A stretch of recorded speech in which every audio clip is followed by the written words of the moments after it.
ನಾವಿವತ್ತು ಹಾಸನಲ್ಲಿ ಫೇಮಸ್ ಆಗಿರೋ ಜಿಲೇಬಿ ತಿನ್ನೋದಕ್ಕೆ ಬಂದಿದ್ದೀವಿ. ಎಲ್ಲಿ ಅಂದರೆ ಹನುಮಾನ್ ಜಿಲೇಬಿ ಕಾರ್ನರ್. ಹನುಮಾನ್ ಅಂತ ಏನಕ್ಕೆ ಬಂದಿದೆ ಅಂದರೆ ಇಲ್ಲಿ ಆಂಜನೇಯ ದೇವಸ್ಥಾನ ಇದೆ, ಸೊ ಅದ್ರ ಮುಂದೆನೇ ಇರೋದು, ಅದಕ್ಕೆ ಫೇಮಸ್ ಇದು. ಸೊ ತಿಂದ್ಬಿಟ್ಟು ಹೇಳಿ ಟೇಸ್ಟ್ನ. ಇಲ್ಲಿ ಯಾವಾಗಲೂ ಚೆನ್ನಾಗಿರುತ್ತೆ, ಯಾವಾಗಲೂ ಕ್ರೌಡೆಡ್ ಪ್ಲೇಸೇ. ನಾವು ಬಂದು ತಗೊಂಡು ಹೋಗ್ತಾನೆ ಇರ್ತೀವಿ ಇಲ್ಲಿಂದ. ಆಲ್ರೆಡಿ ಒಂದು ಪಾರ್ಸಲ್ ಏಲಾಗಿದೆ. ಸೊ ಚೆನ್ನಾಗಿರುತ್ತೆ. ಹಾಸನ್ಗೆ ಬಂದಾಗ ಆಂಜನೇಯನ ದೇವಸ್ಥಾನ, ದೇವಿಗೆರೆ ಸರ್ಕಲ್ ಹತ್ರ ಇಲ್ಲಿ ಬಂದರೆ ಜಿಲೇಬಿ ಟೇಸ್ಟ್ ಮಾಡೋದನ್ನ ಮಿಸ್ ಮಾಡೋದಕ್ಕೆ ಹೋಗಬೇಡಿ. ಬಿಸಿ ಬಿಸಿ ಜಿಲೇಬಿ ಇಟ್ಸ್ ಫೇಮಸ್ಸು. ಹಾಸನಲ್ಲಿ ಯಾರಿಗೆ ಕೇಳಿದ್ರೂ ಕೂಡ ಗೊತ್ತಿರುತ್ತೆ. ನಮ್ಮ ಆಂಜನೇಯ ದೇವ್ರನ್ನು ತೋರಿಸ್ಬಿಡೋಣ, ಇವಾಗ ಶನಿವಾರ ಅಲ್ವಾ, ನಾನು ಹೋಗಿ ತೋರಿಸ್ಬಿಟ್ಟು ಬರಲಾ? ತಿಂತಿರು.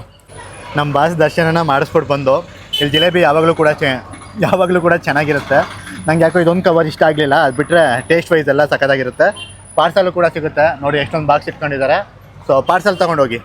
ಇಲ್ಲಿ ಹೆವಿ ಕ್ರೌಡೆಡ್ ಇರುತ್ತೆ, ಎಲ್ಲೂ ತಿಂತೀರಾ ಅಂದರೆ ಎಲ್ಲೂ ತಿನ್ಬೋದು, ಇಲ್ಲ ಅಂದರೆ ಆರಾಮಾಗಿ ಪಾರ್ಸಲ್ ತೊಗೊಂಡೋಗಿ. ಲೊಕೇಶನ್ ಗೊತ್ತಾಯ್ತಾ? ಗೊತ್ತಾಗಿದೆ. ಹಾಸನಲ್ಲಿ ಆಂಜನೇಯ ದೇವಸ್ಥಾನ ತುಂಬಾ ಫೇಮಸ್ಸು. ಸ್ಟ್ರೈಟ್ ಹೋದರೆ ದೇವಿಗೆರೆ ಸರ್ಕಲ್ಲು, ಈ ಕಡೆ ಸೈಡ್ ಹೋದರೆ NR ಸರ್ಕಲಿಗೆ ಹೋಗ್ತೀವಿ. ಸೊ ಹಣ್ಣು ಅಂಗಡಿ ಫೇಮಸ್ಸು, ಹೈಲೈಟಾಗಿ ಕಾಣಿಸ್ತಾ ಇರುತ್ತೆ. ಸೊ ಮತ್ತೊಂದು ವಿಡಿಯೋ ಜೊತೆ ಸಿಗೋಣ, ಅಲ್ಲಿ ತನಕ ಬಾಯ್ ಬಾಯ್.